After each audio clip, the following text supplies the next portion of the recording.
겉보기엔 괜찮은 것 같지만 속은 정반대인 나라가 있습니다.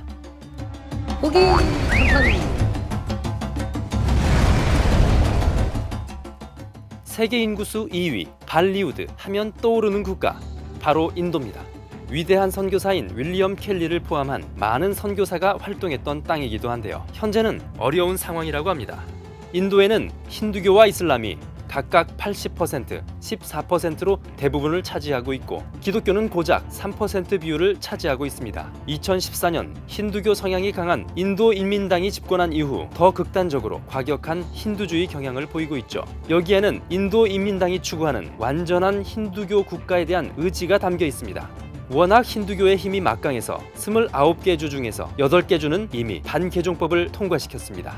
그런데 반개종법은 무슨 말일까요? 반개종법이란 인도 내에서 강압, 회유, 뇌물 등을 동원한 개종을 금지하는 법입니다. 신앙을 강제할 수 없다는 취지로 보자면 맞는 말 같지만 인도 기독교인들에겐 이야기가 좀 다릅니다. 단순히 교회에서 자선 활동을 하거나 복음을 전하는 행위조차도 위법으로 간주되기 때문이죠. 사실상 기독교를 압박하기 위한 법이라는 겁니다. 개종을 할 경우 주정부에서 개종의 경위를 조사하고 때에 따라서는 사형 집행까지 이루어질 수 있다고 합니다. 반개종법으로 기독교 단체가 세운 소위 외국 기관들이 공격이나 폐쇄 대상이 되고 있으며 현재까지 12,500명의 기독교인과 100여 개의 교회가 공격을 당했다고 합니다. 2018년에는 더 끔찍한 일이 인도 북서부 한 시골 마을에서 벌어졌습니다. 안잘리 마시라는 9살짜리 소녀가 단순히 기독교로 개종했다는 이유로 집단 성폭행을 당한 뒤 잔혹하게 살해당하고 말았습니다. 주일학교를 다닐 나이에 불과한 어린아이가 무참히 짓밟힌 거죠. 이 사건으로 미국 의회에서는 인도 정부에 서한을 보내 종교 박해 근절을 당부하기도 했습니다. 인도의 헌법 역시 인도는 사회주의적 비종교적 민주공화국이며 모든 사람은 양심의 자유, 종교의 자유, 평등한 권리를 가진다 라고 명시되어 있습니다만 결국 이것조차도 그저 명문화되어 있을 뿐입니다. 이번엔 동아시아 지역의 북한과 중국으로 갑니다. 북한은 여전히 기독교인들에게 가장 억압적인 국가로 꼽히고 있습니다. 오픈도어즈는 올해도 북한을 기독교 박해국가 1위로 꼽았습니다. 남북의 평화 무드에도 불구하고 북한 기독교인들은 크게 종교의 자유를 기대하지 못하고 있죠. 종교의 자유는 언급도 없고 주로 외교와 경제에 초점이 맞춰져 있기 때문입니다.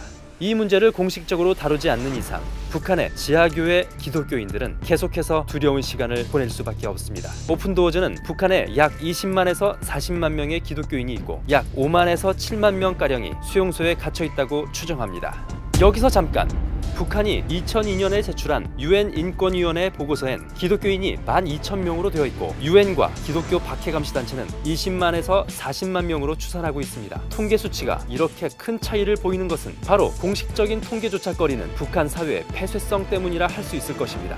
확인을 하고 싶어도 북한 당국이 허락해주지 않기 때문에 불가능한 현실. 그러나 사람이 쉽게 드나들 수 없는 북한에 유일하게 복음의 전파를 보내는 곳이 있었으니 그곳은 바로 극동방송입니다. 마지막으로 중국입니다.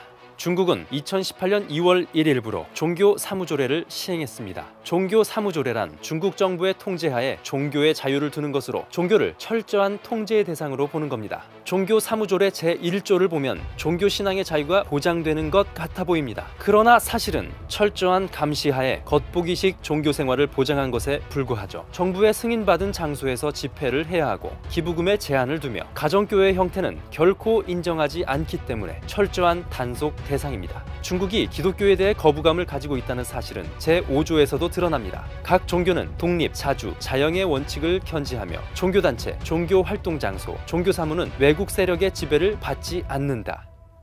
그래서일까요? 2018년 크리스마스에 시 당국이 사회 안정을 해친다는 이유로 크리스마스 트리나 장식, 조명 등을 대대적으로 단속하고 나서기까지 했습니다. 그런데 크리스마스 장식용 공산품의 최대 제조국 중 하나는 바로 중국이라는 사실, 참 아이러니한 사실입니다. 기독교 박해 감시단체들은 2019년에도 법과 무력에 의한 박해 강도는 전 세계에 더욱더 증가할 것으로 예측하고 있습니다. 그렇지만 기독교 신앙은 역사적으로 더 열악하고 어려운 환경 속에서도 더욱 강력하게 전파됐습니다. 이상 2019년 기독교 박해 주요 국가들을 정리했습니다. 지금까지 호기탐탐이었습니다.